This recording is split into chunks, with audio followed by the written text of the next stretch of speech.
All right, well, we might kick off. We've got a couple of hundred people on the line, which is fantastic. So I'll just kick off. Welcome everyone to the first of our interest rate sessions. Look, one of the things that has been obviously very, very prevalent over the last couple of months, in particular last few weeks, is the level of insight and knowledge that we need to have as a team around interest rates and what that means for discussions with our clients. So the network has been sort of being loud and clear about the fact that we need a lot more support around how to have those conversations and where do we think interest rates are headed, and all of the nitty-gritty detail that sits behind that, and who better to have as our first special guest but Cameron Kusher. I'm sure many of you have had the opportunity to catch up with him over the course of the PD days that we had around the country. But just to give everyone a little bit of insight, so every single month we'll be holding these sessions, and they'll be different in nature, but really designed to help give insights, help give an understanding around how are interest rates decided in terms of what the banks lend out at, what's happening behind the scenes, what are we seeing in terms of economic research. So all of the different bits and pieces that fall behind the scenes around that. And the sessions are designed to be not just a bit of a download around what we're seeing, what we're hearing, and how it's going, but also an opportunity to ask questions. So in the Q&A function at the bottom of the Zoom, please ask questions as we go, and I'll make sure that I throw those to Cameron at the end of his presentation. So please do that as we go, and the more questions, the better. So on that note, I'll throw over to Cameron. As I said before, Cameron Kusher, who heads up economic research within REA. Thanks for joining, Cameron, and I'll throw it over to you. Thanks, David, and thanks everyone. So this is my first ever attempt at being a teacher. I wasn't a very good student myself, so we'll see how we go. But I'm going to try and explain to you what the cash rate is, why it's moved, and how that's done, and we'll see how we go. So what is the cash rate? So essentially the cash rate is an interest rate which is set by the Reserve Bank, and it's a target for what banks pay to borrow funds from other banks in the money market on an overnight basis. Now, that's a bit of a mouthful, right? So the cash rate is essentially a target rate, and how it works with lending is if you're a bank and you have excess liquidity, you might deposit that money with the Reserve Bank overnight, or if you're a bank and you're short on liquidity, you might borrow money from the Reserve Bank overnight. And the cash rate's the target rate for that. So if you're going to borrow funds, you're charged an interest rate which is 0.25 basis points lower than the cash rate. And if you're going to deposit funds with the Reserve Bank, you're given interest which is 0.25% higher than the cash rate. So that's essentially what the cash rate is. And it's the operational target for the implementation of monetary policy. So we know that when the cash rate moves, mortgage rates also move, business borrowing rates also move. So it is a really important benchmark in the Australian financial markets. And the Reserve Bank's the administrator of that cash rate. And it's the weighted average interest rate on overnight unsecured loans. But that's probably not that important. And it's typically a benchmark for which other interest rates are included are calculated, including mortgage interest rates, including bank interest charges for savings, term deposit rates, business lending rates. And when the Reserve Bank decides to change monetary policy, should it occur, like we've seen over the last couple of months, it sets a new target rate for the cash rate. So at the moment, the target cash rate is 0.85%.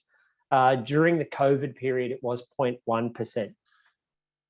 And if the RBA is making the decision to ease policy, what they will do is lower the cash rate target. And if they're tightening policy, they will increase that cash rate target. And we'll talk a little bit more about that as we go through. And as I said, the cash rate currently sits at 0.85%. Through the pandemic, it was lowered to an all-time low of 0.1%.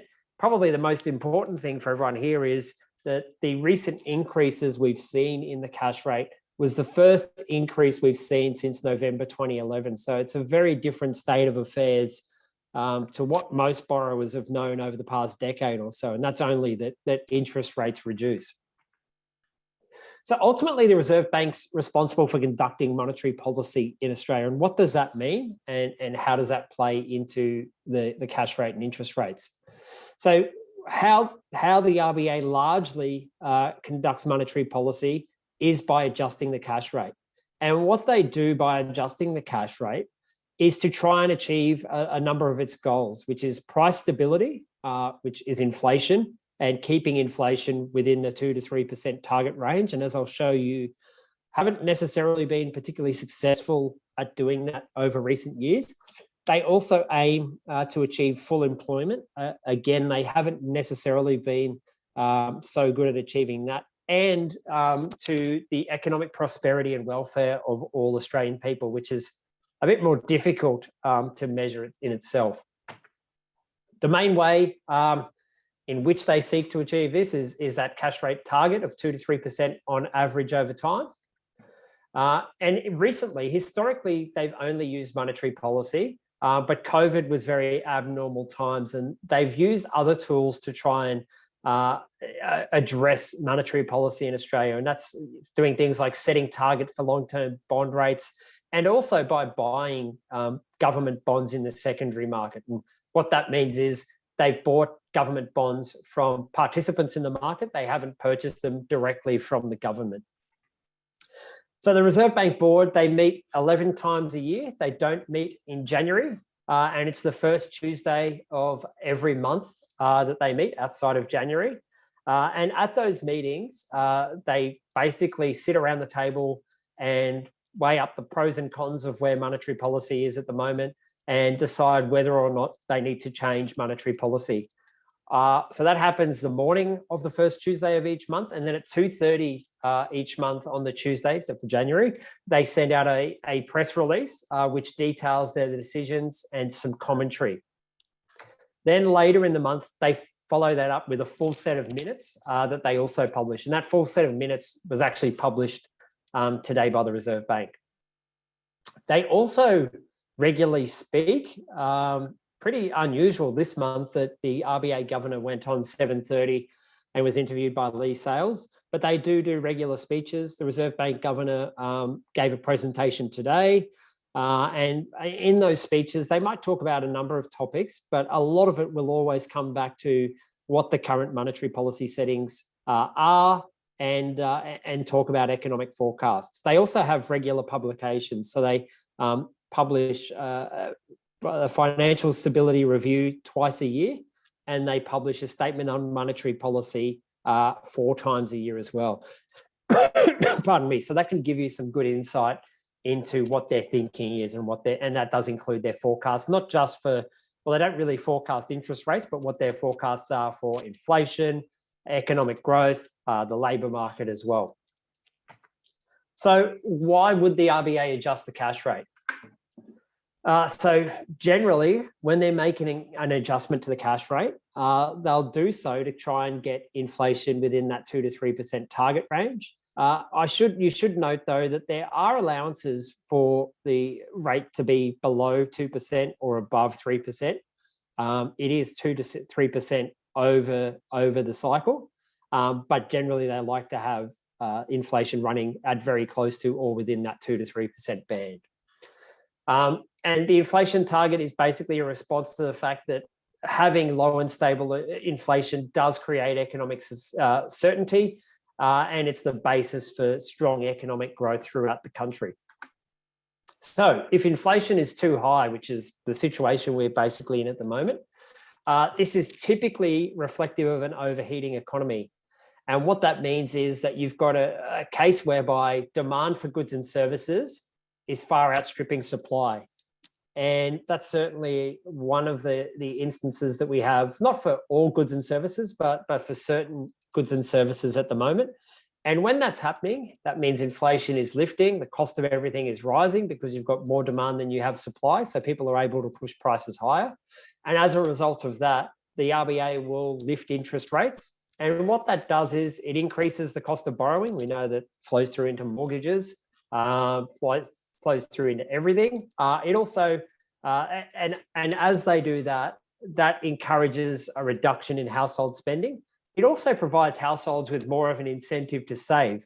Now, banks haven't always done this, but typically if interest rates rise, so will term deposit rates and interest rates on cash savings. So, there's less of an incentive to spend and more of an incentive to save. On the flip side of this, if we've got inflation which is too low, that's reflective of an economy that's slowing, and one whereby the supply of goods and services is in excess of demand. So you've got too many goods and not enough demand for those goods. And when this happens, the Reserve Bank will typically reduce interest rates, which in turn, pardon me, I'm just about to sneeze. Sorry about that. So in these circumstances, the Reserve Bank will reduce their interest rates, and that will reduce borrowing costs. And it will also reduce the interest rate on savings. And in this circumstance, what you're trying to do is discourage saving and encourage more people to go out there and spend in the economy to help boost the overall performance of the economy, lower the unemployment rate, and bring inflation down. Bring inflation up. This is all a bit of a balancing act, though. It's not really a science. It's a bit of nuance to this. And obviously, if you lift interest rates too high, you can slow the economy too much. You can lead to higher rates of unemployment. If you reduce interest rates too far, on the other hand, you can overstimulate the economy and lead to an outbreak of inflation, which is the kind of situation we're in right now. What they do say is that changes to interest rates do take between 12 and 18 months to fully impact on the economy. So particularly now where there is an expectation that rates are going to rise very rapidly, you do run the risk of pushing interest rates too high and then finding out that a lot of the spending in the economy has been sucked out of the economy. So that's certainly something to watch over the next little while. So that's kind of the science of it. I want to take you through a few charts and talk about where we're at the moment. So firstly, this is looking at official interest rates. As I said, we have seen 2 consecutive months in which interest rates have increased. They rose 25 basis points and then 50 basis points, taking the cash rate from 0.1% to 0.85% in 2 months. And we do expect that there's going to be more interest rate increases from here. Also, the last interest rate hike before May of this year was November 2010. And since November 2011, there's been ongoing declines in interest rates. So there's a whole 11 years of people that have bought properties for the first time that have never experienced higher interest rates. Importantly, though, when interest rates come down, people don't necessarily start reducing the repayments on their mortgages. So even though interest rates are increasing, it's not necessarily a case that at least immediately everyone's mortgage repayments will increase. But there will obviously come a time where we get to levels, or we may get to levels above what they borrowed at, and they do have to start increasing their mortgage repayments. The other thing that I haven't put in here as a chart is in terms of lending. So historically, about 15% of all new lending is on fixed rate. That got up to more than 40% over the last couple of years. And if you remember, the Reserve Bank was constantly telling everyone that they don't believe that interest rates will rise until 2024. That didn't come to fruition. We've got interest rate increases much earlier than that. And for people that are on a fixed rate, they're not going to have higher interest rates immediately. But when they do roll off those fixed rates, they are going to be rolling onto rates much higher than what they were anticipating when they took out those fixed rate mortgages. And again, that is going to be a challenge as those expire. Now, the right side is basically bond traders, people that trade cash rate futures, which is the interest rate futures. They're expecting fairly aggressive interest rate increases. They're expecting a cash rate of 3.7% by the end of this year. The Reserve Bank governor was asked about this today and said, what do you think the likelihood of that coming to fruition is? And he said, I very much doubt that will happen. But he also said that the bond market's been much better at forecasting inflation and interest rates than the Reserve Bank has been. Our view internally is that the cash rate will be above 2% by Christmas, and it'll probably push a little bit higher earlier next year.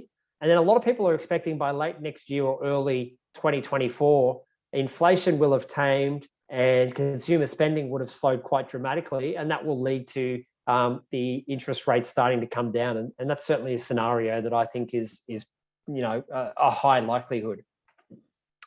If we look at inflation, so this shows you the grade lines there are the target range of 2 to 3%. And you can see before COVID, we were undershooting inflation for a number of years. There weren't a lot of interest rate cuts though. So the RBA was happy to tolerate a slight undershoot of inflation.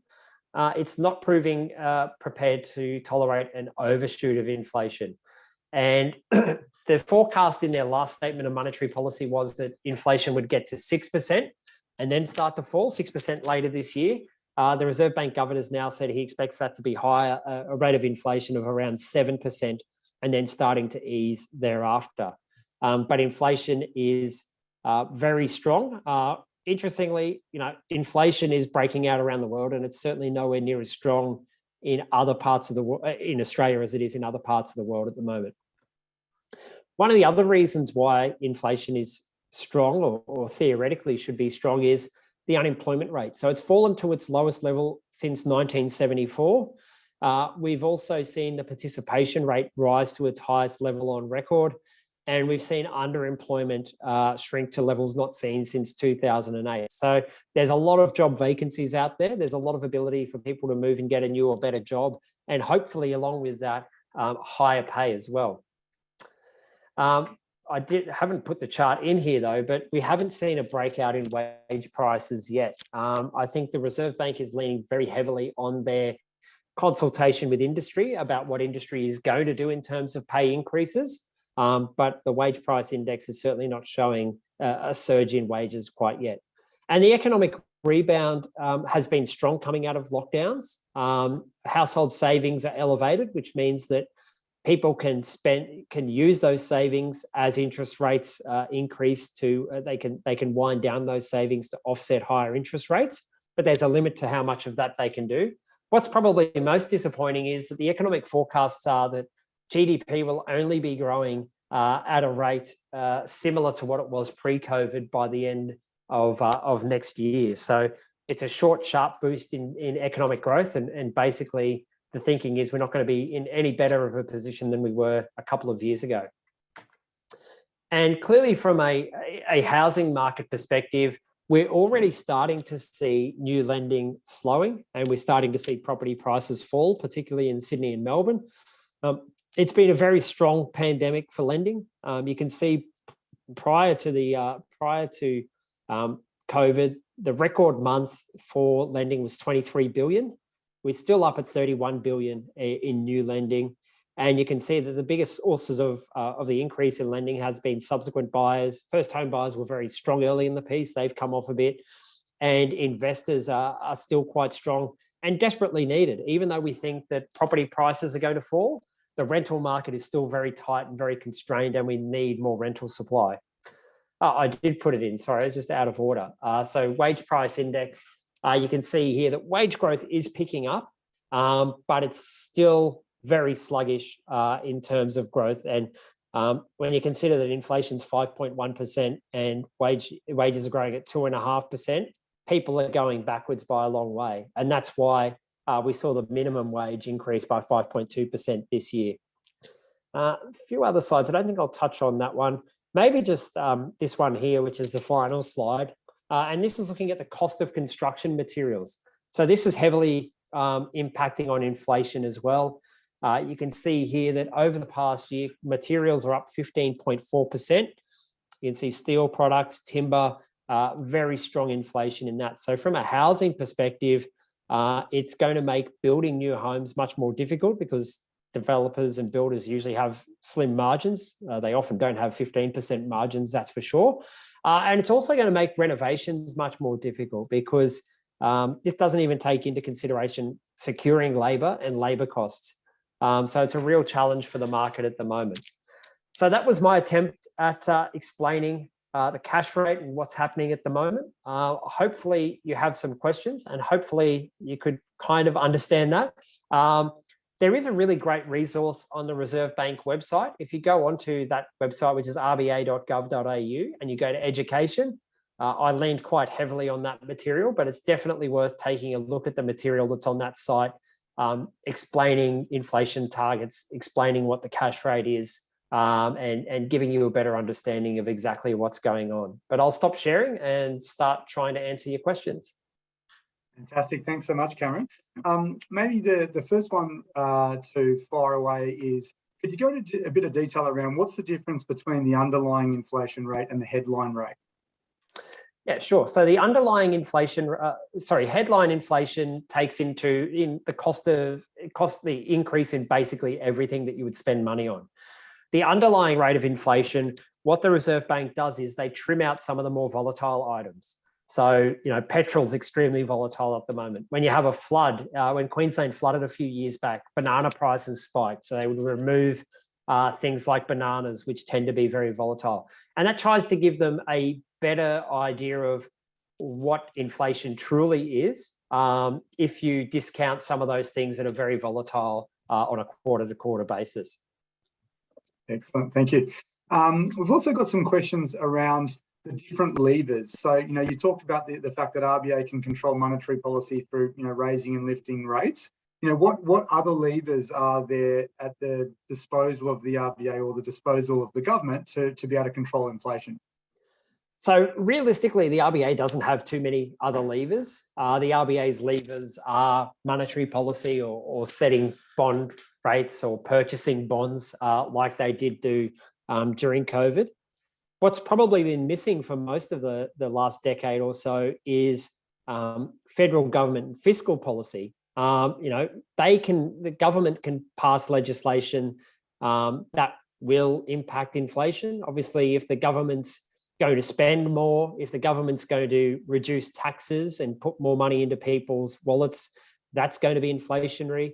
Potentially increasing minimum wages is also going to be inflationary. So the RBA does have a very difficult job that it's only got one lever and it can't really influence what politicians do. And it would be much better if the politicians and the Reserve Bank could work more in step rather than monetary policy, which is the RBA leaning on monetary policy, which is just a really blunt instrument and really their only instrument to control things. So there's not a lot the RBA can do, but there's quite a lot that the politicians can do. Fantastic. There's a few questions which I'll bundle all into one, which is just around, given where we're at the moment, what do you think likelihood is around, Australia falling into recession or, stagflation, those kind of, events that we don't want to see. So, what are your sort of thoughts around that? Look, it's a possibility. It'd be pretty sad to go 30 years without a recession and then have two recessions in the space of about 5 years. It's certainly a possibility. I think for us, inflation hasn't got away from Australia as much as, say, the US inflation has got away from them. And there are a lot of people saying that there is a possibility that the US could fall into a recession. Now, that obviously has a big impact across the globe, but the US has had a number of recessions over the past 30 years that we didn't have ourselves. So it's not necessarily the case that we would fall into a recession if the US does. But as I said, monetary policy is a very blunt instrument and it does take quite a while to work its way through the system. So I think there's a very real possibility that as they're aggressively chasing inflation, they could miss just how much the broader economy is slowing on the back of those higher interest rates, particularly for mortgage holders, and particularly as people roll off those fixed rates into much higher rates. And my personal view is, the telling people right up until November of last year that rates were unlikely to increase until 2024 might be one of the RBA's biggest policy blunders they've made. Absolutely. So, one of the big question marks, obviously off the back of everything we've been discussing, is where do you sort of see property prices? And I know, it's a very generic question for across the country, but maybe your thoughts around property prices from here. Yeah, it is a tough one. So our view, and we're still kind of firming up our view, but we think that property prices probably fall 10 to 15%. Now, to put that in context, property prices are up 36% since the start of the pandemic.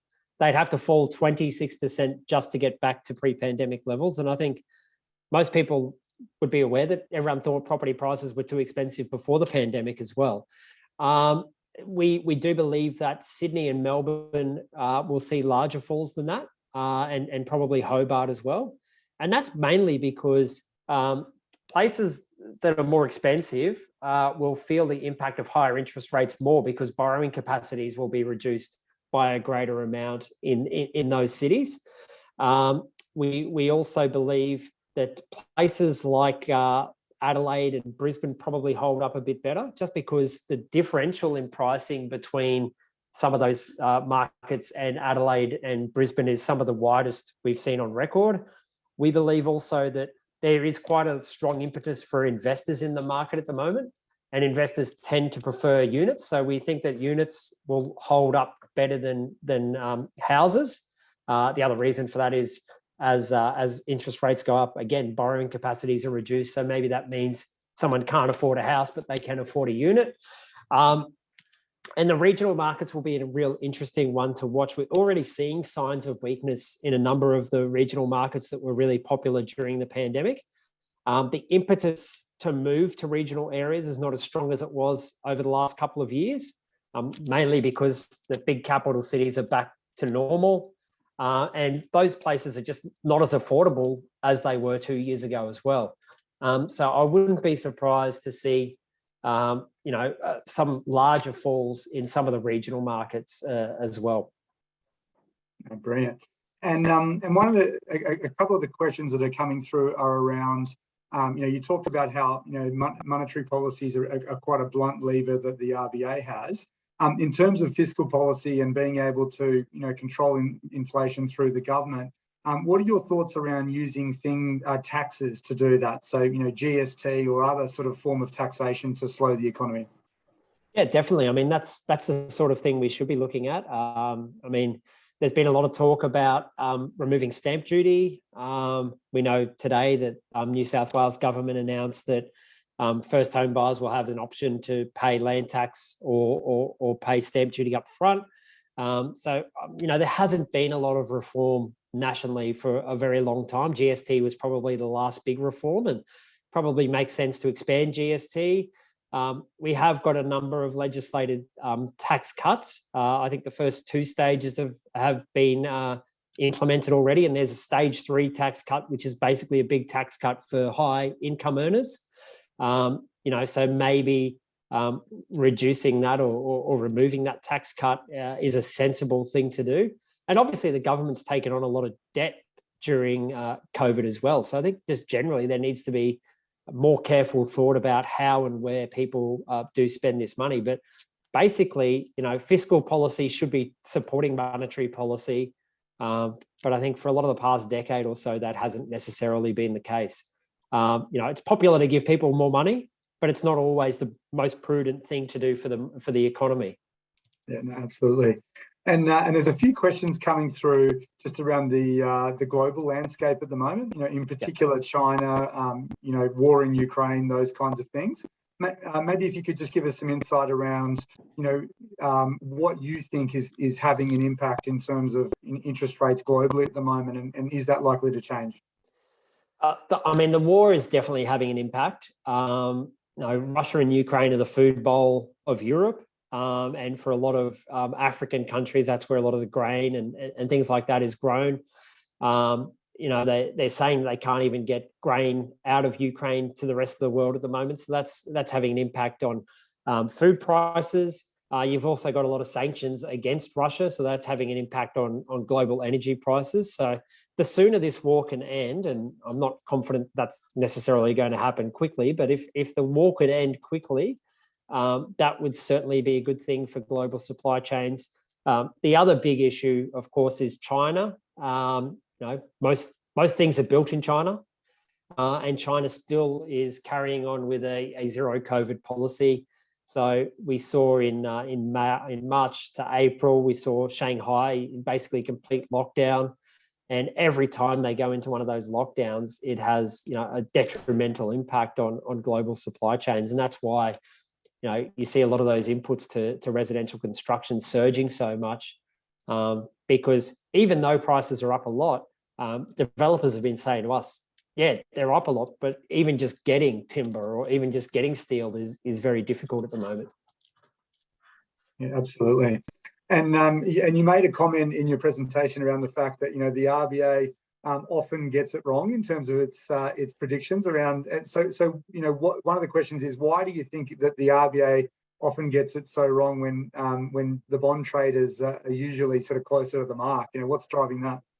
Yeah, it's it's a very difficult question to answer. I think this is part of the reason why the Reserve Bank's now having a full review. If you look at how the Reserve Bank basically works, they take people in as graduates, and they work there. They bank on a proportion of them staying forever. So there's not very much outside influence coming into the RBA. It's a bit of an insular central bank. And I think I do think that their liaison program has got a lot better, but I think there's probably not enough looking at non-ABS and not non-RBA data, not enough out there talking to industry. I do feel like they have improved that during COVID, but obviously there's still a lot more work to be done there. Brilliant. And couple of questions coming through around the two-speed economy and what impact that's likely to have on the demand for housing. What are your sort of thoughts around that? Yeah, I mean, demand for housing's an interesting one, and obviously at REA, it's pretty important for us. We're getting a lot of questions around what's going to happen with listings on the back of lower property prices.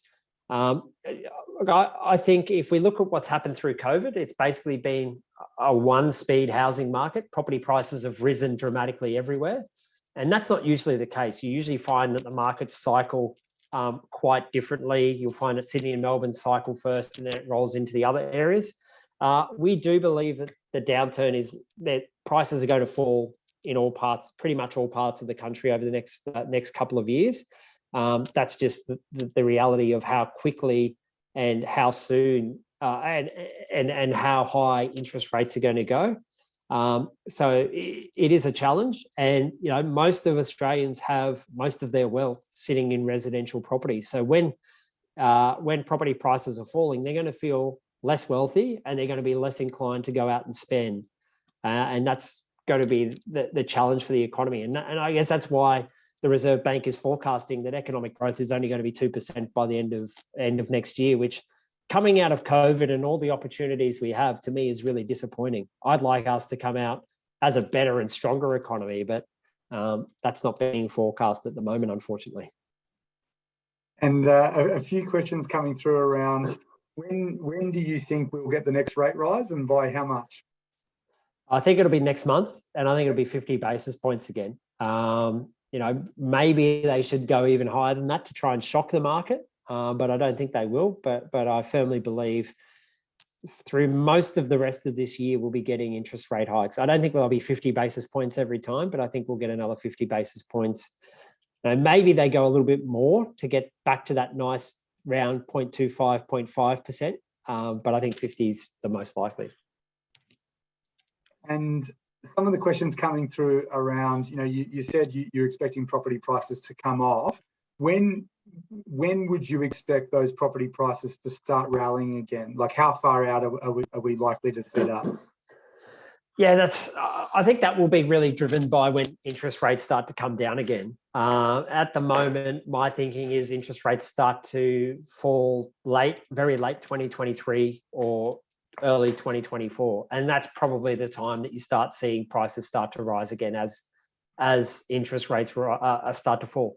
Interest rate rises in themselves shouldn't necessarily create price falls, but the reality is we're coming off a massive surge in property prices, and the speed at which interest rates are expected to rise is the thing that's going to push prices lower. We always thought that as interest rates rose, we would see a decline in prices, but it's magnified by how quickly we now think interest rates are going to increase, which is going to push prices down faster.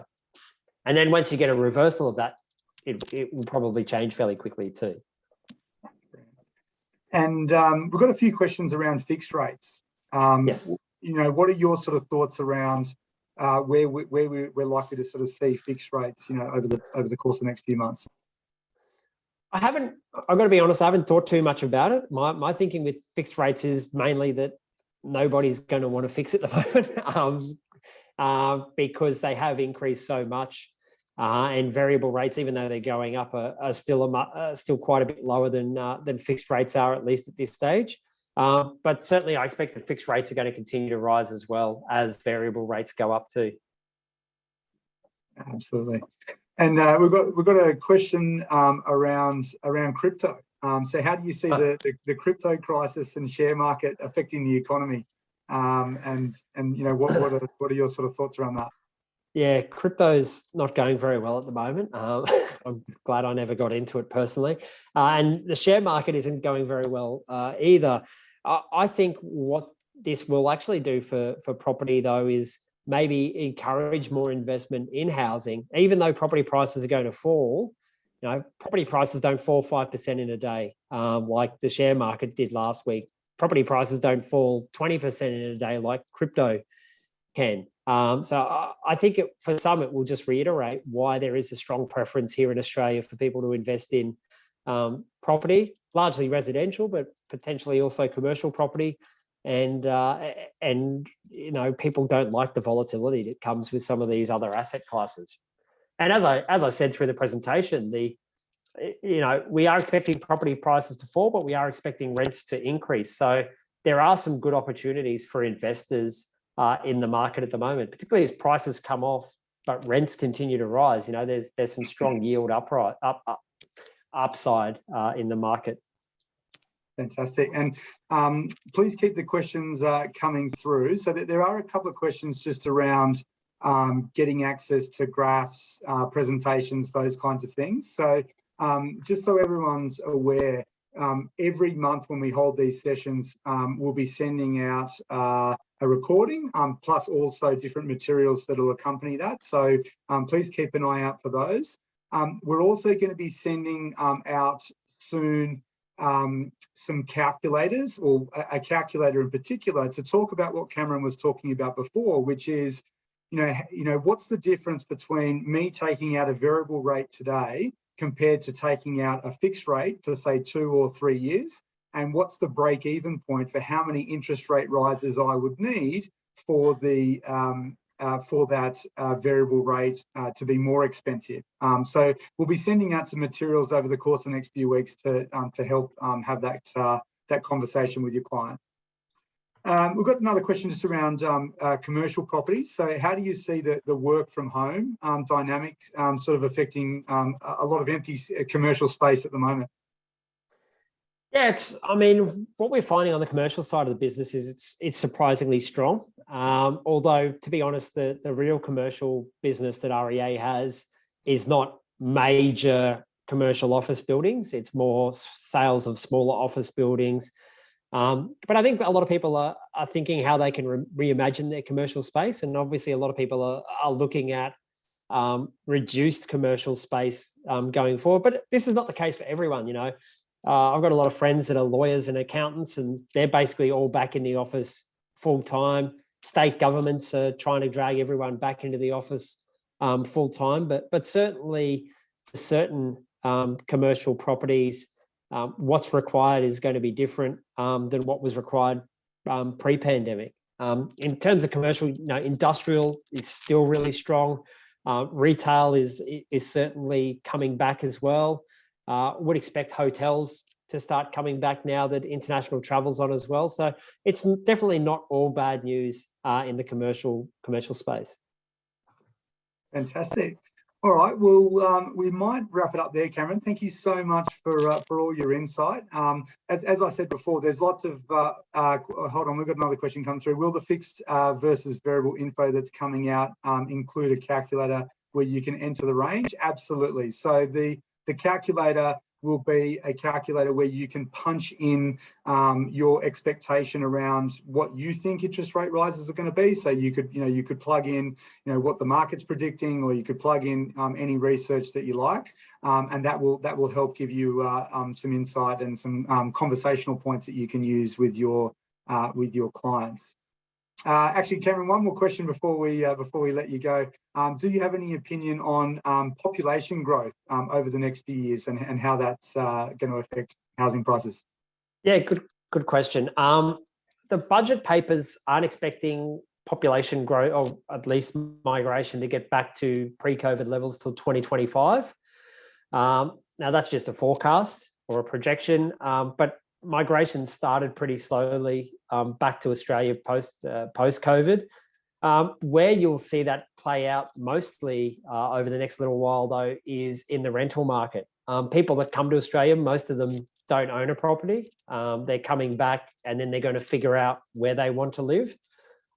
So, this is going to add to the pressure in the rental market, but obviously longer term, it does reinstate that pipeline of people moving to Australia and then eventually deciding they're going to stay and buying a property.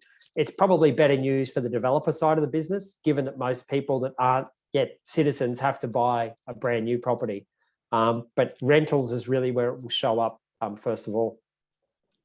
Fantastic. Thank you so much, Cameron. Always appreciate the insights, and it's been an absolute pleasure to have you along.